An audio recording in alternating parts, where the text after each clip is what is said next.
Welcome to the Current Reader IELTS Listening Test. You will hear a number of different recordings, and you will have to answer questions on what you hear. There will be time for you to look at the questions and check your answers. All the recordings will be played once only. The test is in 4 sections. At the end of the test, you will be given 10 minutes to transfer your answers to an answer sheet. Now, turn to Section 1. Section 1. You will hear a conversation between a student and a university accommodation officer about finding accommodation. First, you have some time to look at questions 1 to 5.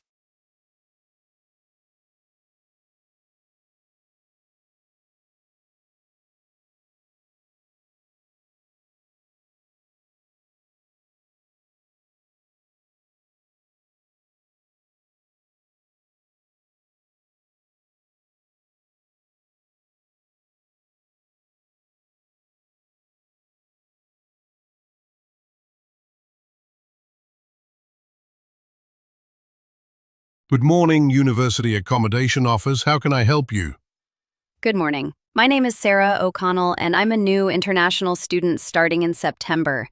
I'm calling about finding some accommodation. Welcome, Sarah. We're happy to help. Can I just confirm your surname, please? Yes, it's O'Connell. O''Connell.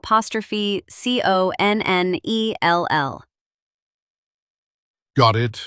And what's your student ID number, Sarah? Oh, I haven't actually received my official ID number yet. I've got my application number, though. Is that okay? It's 78910. That's perfectly fine for now. And what course will you be studying with us? I'll be doing a master's in environmental studies.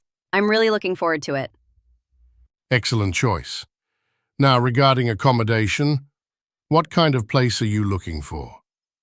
Are you hoping for a single room, a shared apartment, or something else?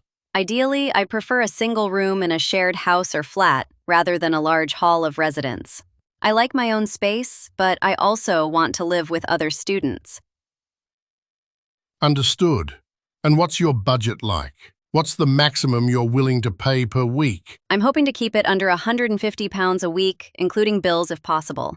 So perhaps around £140 would be ideal. Okay, so around £140 per week, that's a good starting point.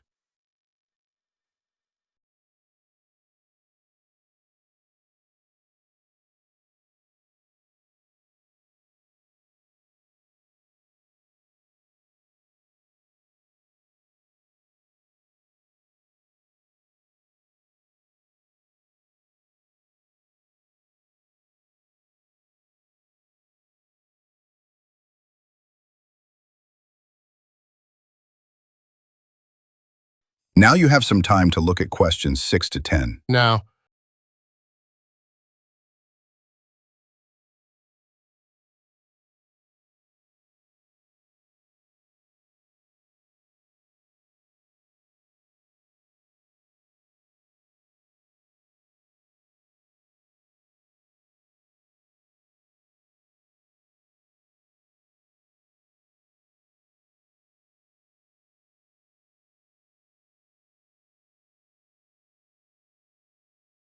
do you have any specific preferences regarding location?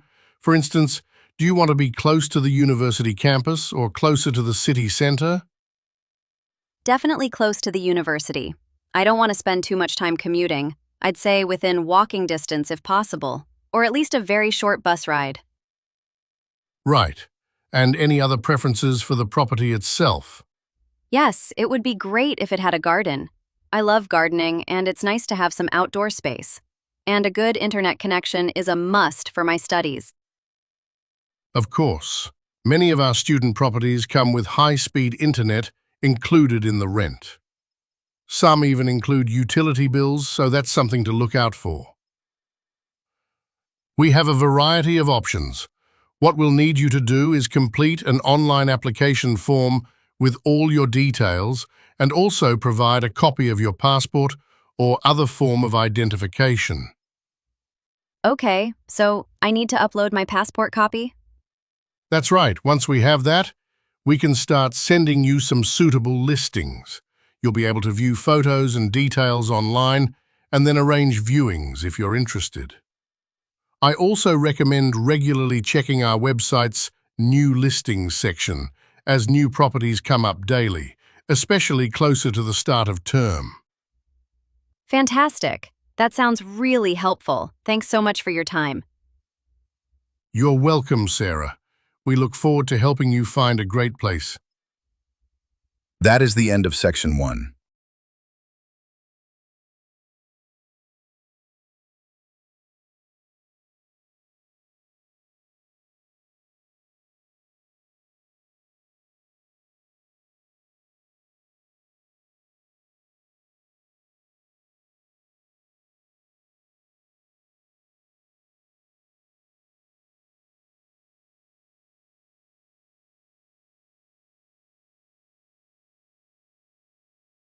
Now turn to Section 2. Section 2. You will hear a talk about the Greenwood City Farm project. First, you have some time to look at questions 11 to 15.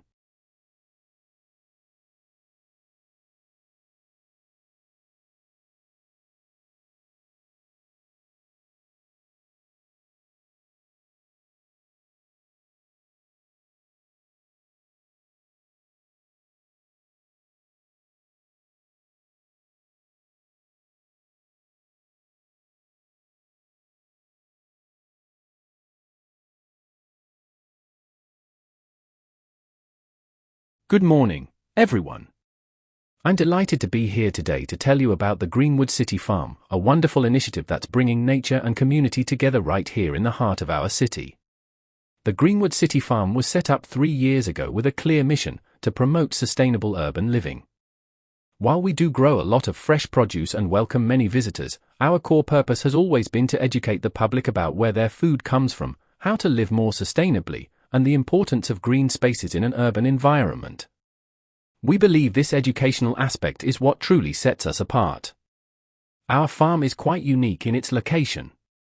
It's situated on what was once a large area of disused industrial land, an old factory site, in fact.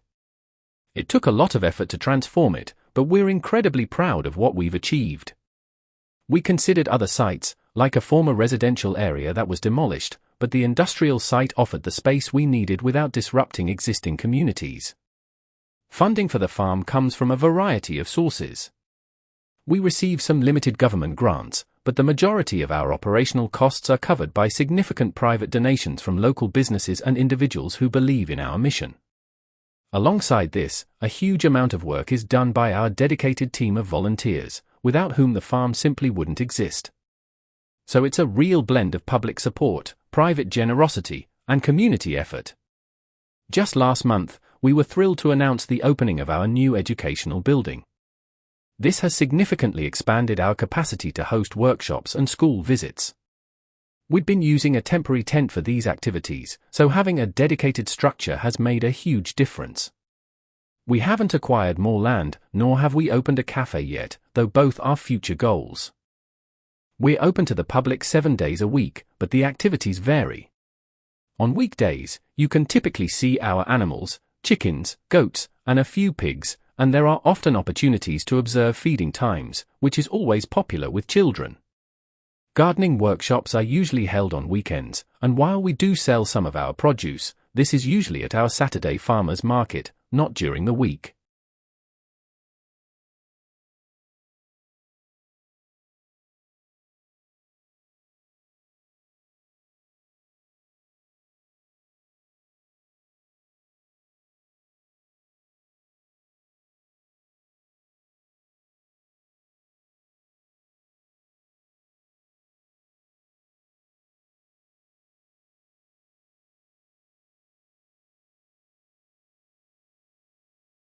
Now you have some time to look at questions 16 to 20.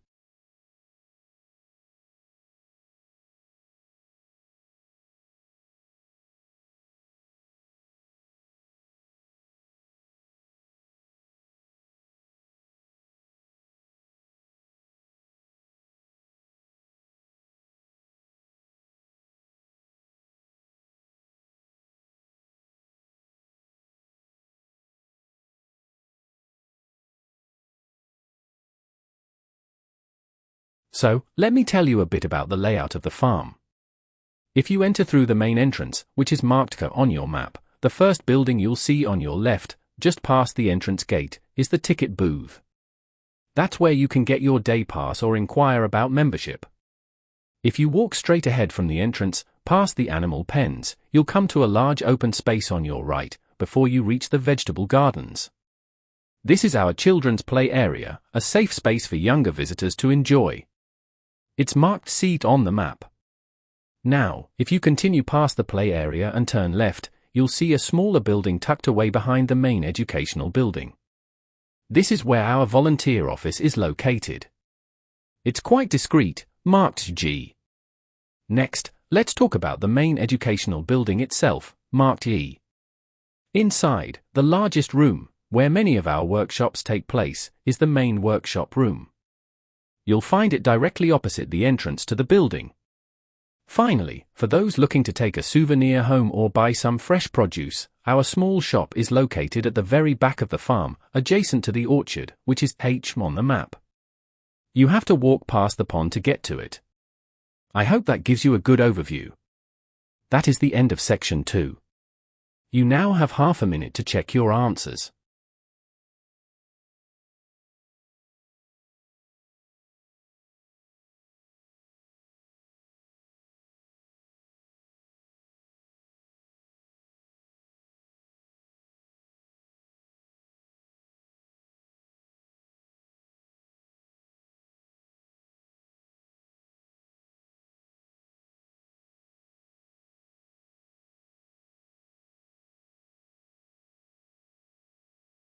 Now turn to Section 3. Section 3. You will hear a conversation between two students, Mark and Lisa, discussing their history project. First, you have some time to look at questions 21 to 25.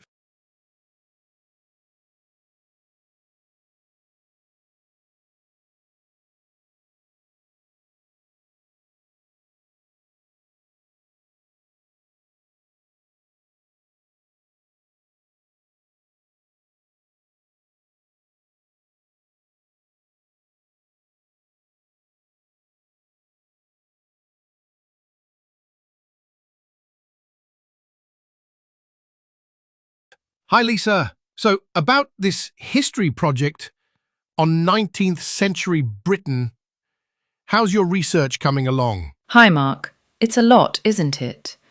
I've been reading so much about the Industrial Revolution and all the social changes. It's fascinating, but also overwhelming. Our project brief is quite broad. The social impact of industrialization in 19th century Britain. Yeah, it covers everything from urbanization to health, education. I think we need to narrow it down. We can't cover all the social changes in Britain during that period. I was thinking maybe we could focus on how technological developments specifically influenced daily life, like the railways or new factory machinery. That's an idea, but I think focusing on technology might make it too technical and less social impact. What if we picked a few specific examples of how ordinary people's lives changed? Like, instead of general urbanization, we look at the impact on a particular city, or how one specific social class was affected. I think specific case studies of individuals or families would make it more engaging. That's interesting. So, less about the big picture and more about the micro-level changes. I like that. My main concern right now is that we've collected a huge amount of information, but it feels a bit disorganized. We've got statistics, quotes, historical accounts, but it's hard to see the overall argument we want to make. It feels like we're just compiling facts without a clear structure. I agree. We need to define our argument first, then use the evidence to support it. Maybe we should look for some more academic sources. I've been reading a lot of general history books, but for a deeper analysis, I think we should delve into some peer-reviewed academic journals. They often present specific arguments and evidence which could help us structure ours. Contemporary newspapers can give us a sense of the time, but they might not provide the analytical depth we need for this academic project. Good point. So once we've refined our focus and found more focused sources, how do we structure the presentation itself? For the introduction, I was thinking we just give a general historical overview of the period. I think the introduction needs to be stronger than that. It should clearly state our main argument or thesis right from the start. We can give a brief historical context, but the primary goal of the intro should be to tell the audience exactly what our presentation will argue. The research methodology can come later. Right, a clear thesis statement. That makes sense. Now take a pause and check your answers.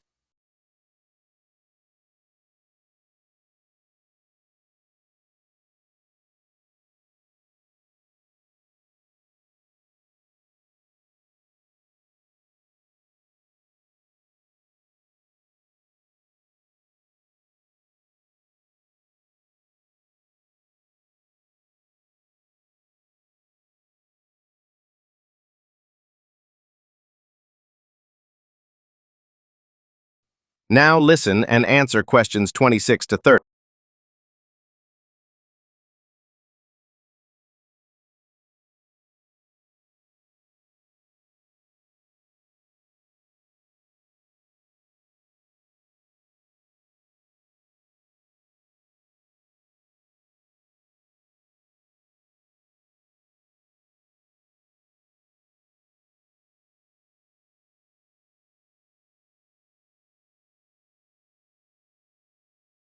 So, shall we make a plan for the next few weeks? For next week, I think you should focus on finding some specific academic articles or books on the impact of industrialization on the working class. That ties into your idea of looking at specific groups. Okay, sounds good. And what about you? I'll concentrate on researching the impact on children, maybe in a specific industrial city like Manchester or Birmingham. I think that's a really powerful angle, and there's a lot of material on it. Great. And then the following week, we can put all our findings together and start structuring the main body of the presentation. We need to decide on the key themes and how they'll flow. Exactly. And as part of that, we should also start preparing some strong visuals for each section. Things like historical photographs, charts, or maps. They'll make our presentation much more engaging and help us explain complex information. Definitely. And then, of course, before the final submission, we'll need to do a thorough check of all our sources and references to make sure everything is cited correctly. That's usually the part that takes the longest. I know, but it's crucial for getting good marks. So, just to recap, you're looking into the working class, I'm focusing on children, then we structure the main body and visuals, and finally we check references. Perfect. Thanks, Lisa. This has been really helpful. No problem, Mark. Let's keep in touch. That is the end of section 3. You now have half a minute to check your answers.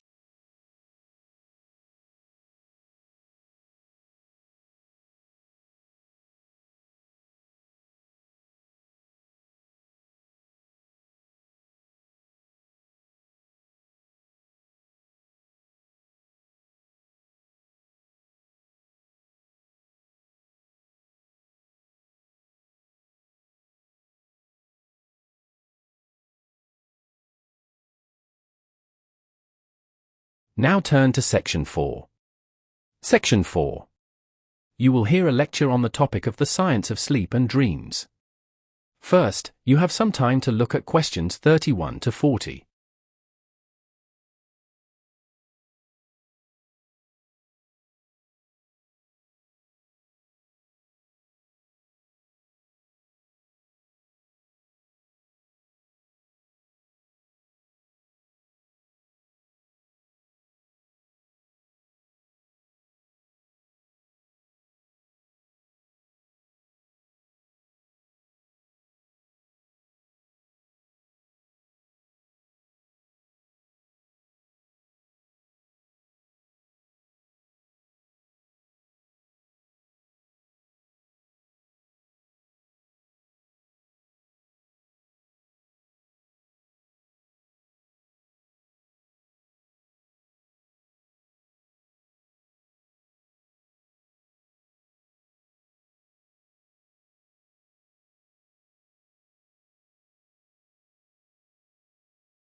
Good morning, everyone. Today, we're going to delve into one of the most fundamental yet mysterious aspects of our lives: sleep.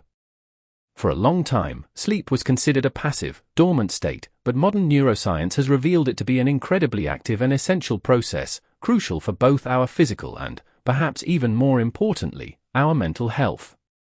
Let's begin by looking at the different stages of sleep.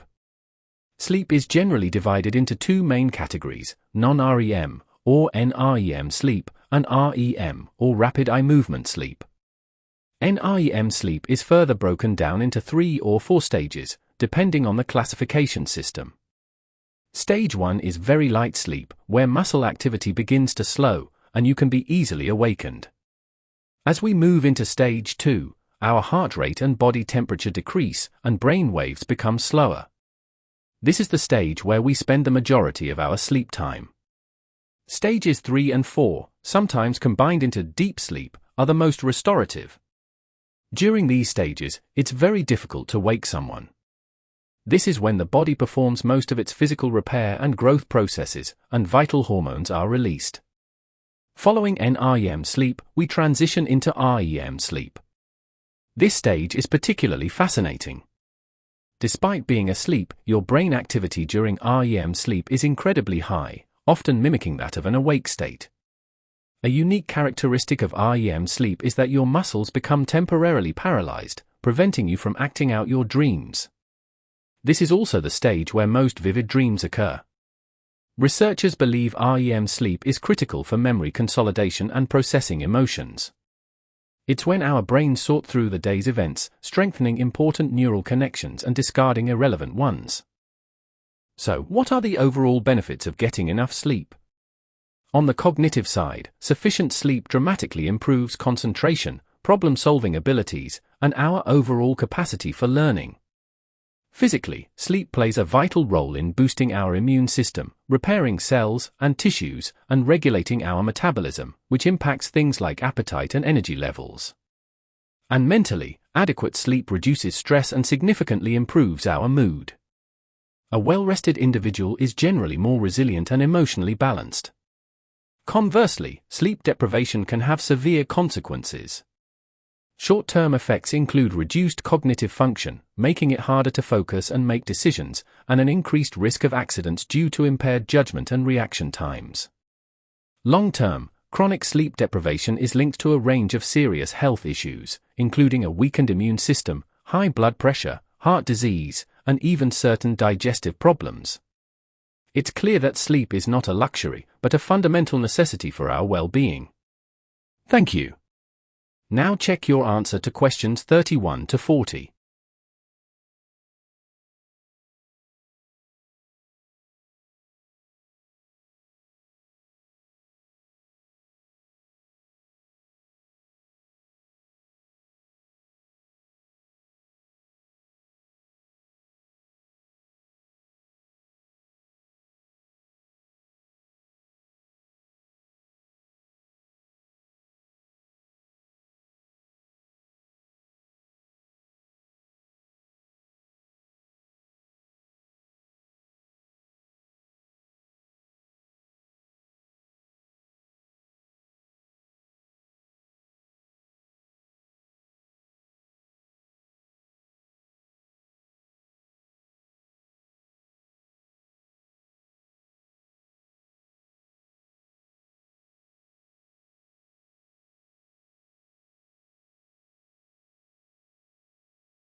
That is the end of the listening test.